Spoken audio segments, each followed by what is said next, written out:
लेकिन एक बात देश ने मान ली है, अगर कोई कट्टर बेईमान है क्या अरविंद केजरीवाल और सबसे बड़ा झूठ बोलने वाला है तो अरविंद केजरीवाल है, जिन्होंने बेटियों की कसम खाई थी राजनीति में नहीं आऊंगा, आए, जिन्होंने कहा था बड़ी गाड़ी बड़ा बंगला नहीं लूंगा, 2 बंगले मिला के शीश महल बनाया, करोड़ों रुपए खाया। यही नहीं, सिक्योरिटी लेने के लिए मना किया था, पंजाब की भी ली, दिल्ली की भी, 2 राज्यों की सिक्योरिटी ली। अब सारी बातें अगर आप उनकी देखोगे, जिन्होंने कहा था मैं पेरिस बना दूंगा, लंदन बना दूंगा, दिल्ली वालों से पूछो भाई कितना अगर पेरिस लंदन बना है। लेकिन फिर मेरा सवाल ये है कि सुनीता केजरीवाल जिस तरह से बयान दे रही हैं, क्या इमोशनल कार्ड खेल रही है आम आदमी पार्टी? उन्होंने अरविंद केजरीवाल की जेल वाली तस्वीरें पूरी दिल्ली में लगा दी हैं कि जेल में बंद है एक सीएम।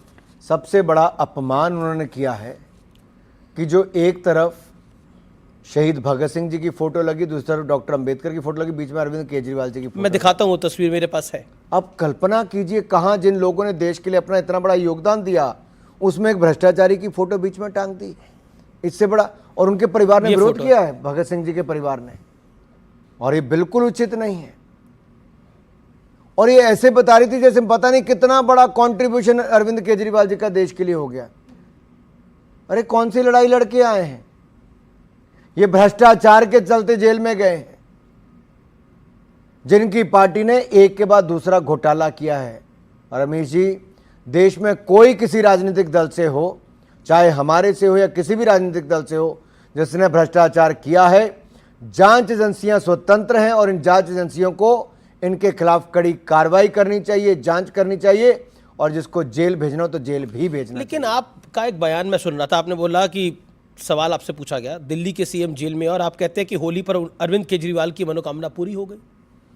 अब कोई जेल में जाने की मनोकामना थोड़ी करेगा कि मुझे जेल में जाना पड़े, तिहाड़ों में रात गुजारनी पड़े। नहीं, आप पुराने वीडियो निकालिए ना, दिखाइए देश को।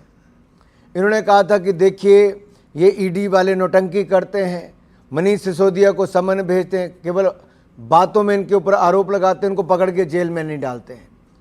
यानी कि अरविंद केजरीवाल जी ने कहा कि इनको जेल में नहीं डालते, फिर जब वो जेल में चले गए तब इनको समन आए अरविंद केजरीवाल जी को, एक नहीं 9 बार समन आए ईडी के। क्या इनके पास इतना समय नहीं था कि ईडी के सामने जाके पेश होते? चुनाव प्रचार में व्यस्त थे, मुख्यमंत्री में कौन सा चुनाव प्रचार था? मार्च तक इनके पास चुनाव प्रचार ही चल रहे थे।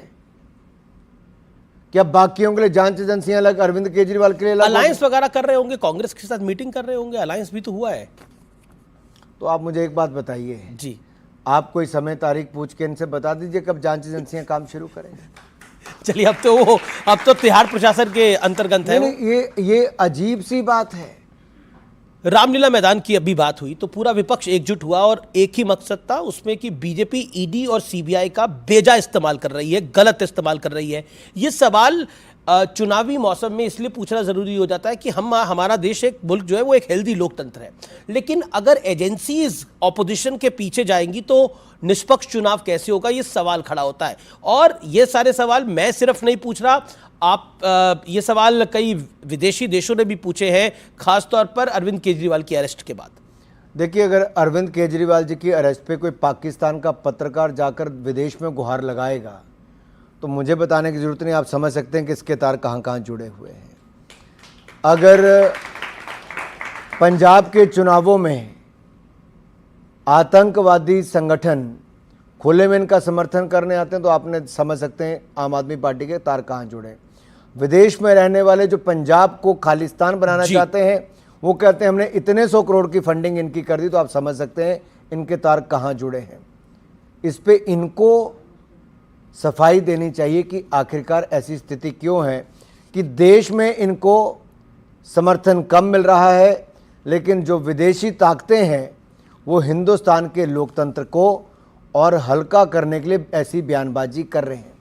आज हमें दुनिया से नसीहत लेने की ज़रूरत नहीं है। भारत का लोकतंत्र इतना मजबूत है कि वहाँ पर निष्पक्ष चुनाव होते हैं और आगे भी होंगे। ये दुनिया का सबसे बड़ा लोकतंत्र है और सबसे मजबूत लोकतंत्र है। लेकिन विपक्ष तो ये भी आरोप लगाता है कि ईडी सीबीआई का इस्तेमाल करके बीजेपी चंदा वसूलने का काम कर रही है। बिल्कुल भी नहीं, बिल्कुल झूठे आरोप है।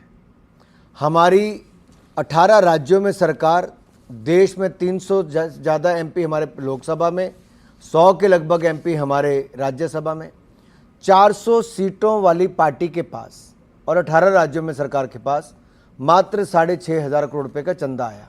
तृणमूल पार्टी एक राज्य में 1,600 करोड़, कांग्रेस की 2 राज्यों में दो राज्यों में सरकारें छोटे छोटे में, और उसमें भी उनके पास 1,400-1,500 करोड़ का चंदा ज्यादा है। आप इस पे मुझे गुणा भाग करके लेकिन ये जो बताना इलेक्टोरल बॉन्ड है, इसको लेकर एक सवाल है कि क्या इलेक्टोरल बॉन्ड का डाटा सामने आने से बीजेपी फंस गई है? ऐसा बार बार जो आरोप लगाया जा रहा है, इस पर आज आप क्या कहना चाहते हैं? मैं इस पे कहूंगा, ये भारतीय जनता पार्टी है जिसने पारदर्शिता चुनावों की फंडिंग में लेकर आए। बिल्कुल जी। क्या 2014 से पहले देश में चुनाव नहीं हुए? बिल्कुल हुए। चुनावी फंडिंग हुई। क्या आप मुझे एक भी चुनाव की फंडिंग की जानकारी दे सकते हो? नहीं दे सकते आप, है ही नहीं अवेलेबल। तो कहां से? क्योंकि अगर किसी को 100 करोड़ रुपया दिया, उनमें से अगर उस नेता ने अपनी पार्टी के नाम पे 10 करोड़ जमा कराए, 90 करोड़ घर ले गया, तो आपको क्या पता होगा? लेकिन कोई चेक से तो आया नहीं। लेकिन कोर्ट ने तो फिर भी नहीं, मैं फैसला दे दिया। आप अमीश जी, वो आपके पास जानकारी नहीं आएगी कितना पैसा आज तक आया। बिल्कुल नहीं आएगी। लेकिन इलेक्टोरल बॉन्ड आए तो जितना पैसा आया वो पार्टी के नाम पे आया, व्यक्ति के नाम पे नहीं आया। पहली बात तो पारदर्शिता आई। दूसरा, आपको जानकारी प्राप्त हो पाई जो मिला। जिस कंपनी ने वो पैसा दिया उसको भी टैक्स का बेनिफिट मिला और राजनीतिक दलों को भी अपने खाते मेंटेन करने पड़े। लेकिन कांग्रेस पार्टी ने अपने खाते मेंटेन नहीं किए। 2,000 रुपये से ज़्यादा का नकद चंदा जब आप इकट्ठा करते हो तो आप उसको जानकारी लेनी पड़ती है किसने दिया। कांग्रेस ने अपनी इनकम टैक्स की रिटर्न ही नहीं भरी, और जब आईटी डिपार्टमेंट ने, इनकम टैक्स डिपार्टमेंट ने उनको नोटिस दिया तो ना उन्होंने वो वापस फाइल की अपनी इनकम टैक्स की रिटर्न। एपेलेट ट्रिब्यूनल गए, वहाँ पे केस हारे। ये कोर्ट गए, वहाँ पर हारे। क्या कांग्रेस के लिए कानून अलग से बनाते हैं? कांग्रेस कहती है हमारे पास तो पैसे ही नहीं है, हमारे अकाउंट फ्रीज करा दिए, हालांकि लीन करे थे वो अकाउंट, लेकिन वो तो कहते हैं हमारे पास पैसे ही नहीं है, हमारे पास कुछ है ही नहीं। कांग्रेस तो लगातार परेशान है। इसी में उत्तर बचा है जी। जो मैंने पहले कहा कि अगर 100 करोड़ चंदा आया तो पार्टी के नाम पे कितना है और परिवार को कितना गया। तो कांग्रेस पार्टी में नहीं होगा, परिवार के पास कितना है ये तो अमूमन कहा जाता है, ये बात नॉर्मली हम टेलीविजन स्क्रीन पे नहीं बोलते, लेकिन कहा जाता है कि कांग्रेस जो है वो उसके नेता अमीर है, पार्टी गरीब है। बीजेपी पार्टी अमीर है लेकिन नेता गरीब है। देखिए, हम लोग कोई राजनीति में पैसा कमाने नहीं आए। राजनीति आपके लिए एक अवसर है कि आप सत्ता में जब आओ तो सेवा कर सको। प्रधानमंत्री जी ने प्रधान सेवक के रूप में काम किया और हमें गर्व इस बात का है कि आज देश को एक ऐसा प्रधानमंत्री मिला है जिसने 23 साल सीएम और पीएम के पद पर रहते हुए एक दिन की छुट्टी भी नहीं ली, एक दिन का अवकाश भी नहीं लिया। और आप देखिए, इससे बड़ी पीड़ा का क्षण क्या होगा जिसकी माता जी का देहांत हो जाता है और प्रधानमंत्री जी 2 घंटे के अंदर अग्नि देने के बाद फिर देश के लिए काम करना शुरू कर देते हैं। वाकई ये एग्जाम्पल, उन्होंने क्षण क्षण देश के लिए जिया है, देश के लिए पाई पाई बचाई भी और देश की भलाई के लिए लगाई भी, गरीब की भलाई के लिए लगाई भी।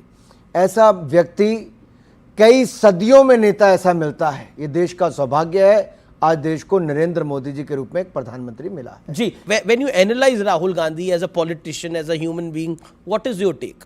आपका व्यू क्या है? मैं जब भी देखता हूं मेरे चेहरे पे मुस्कुराहट आ जाती है।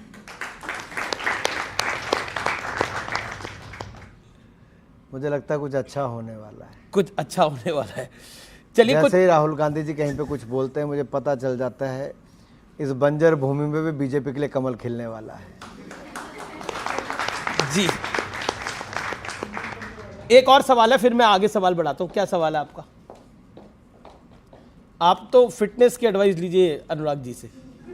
जी सर, सबसे पहले तो मैं आपका बहुत बहुत धन्यवाद करना चाहूँगा कि आपके ministry of information and broadcasting के कोई ऐसे कड़े नियम नहीं है जहां आज देश का युवा और छात्र अपना यूट्यूब चैनल चलाकर पत्रकारिता कर सकता है, बड़े बड़े सोशल मीडिया प्लेटफॉर्म अपने खुद बना सकता है, और अब तो आरएनआई की प्रक्रिया भी आसान हो गई, अपना अखबार भी आजकल युवा अपना चला सकता है।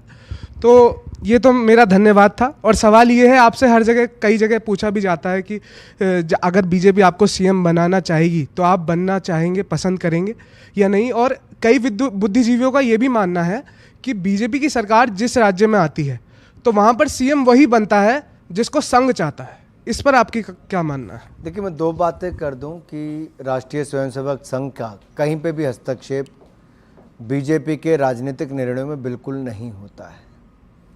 जहां दूसरी ओर मेरी बात है, मैंने कभी ये भी नहीं चाहा था कि मैं राजनीति में आऊं, लेकिन जब मुझे अवसर मिला आने का तब मैंने कभी पीछे मुड़ के नहीं देखा। मेहनत की है, जो भी भूमिका पार्टी ने दी लोकसभा चुनाव लड़ने की, 4 चुनाव आज तक लड़ा हूँ। हमीरपुर संसदीय क्षेत्र की जनता ने और पार्टी के कार्यकर्ताओं ने हर बार नए रिकॉर्ड के साथ चुनाव जिताया है। 5वीं बार लड़ने जा रहा हूँ। मुझे पूर्ण विश्वास है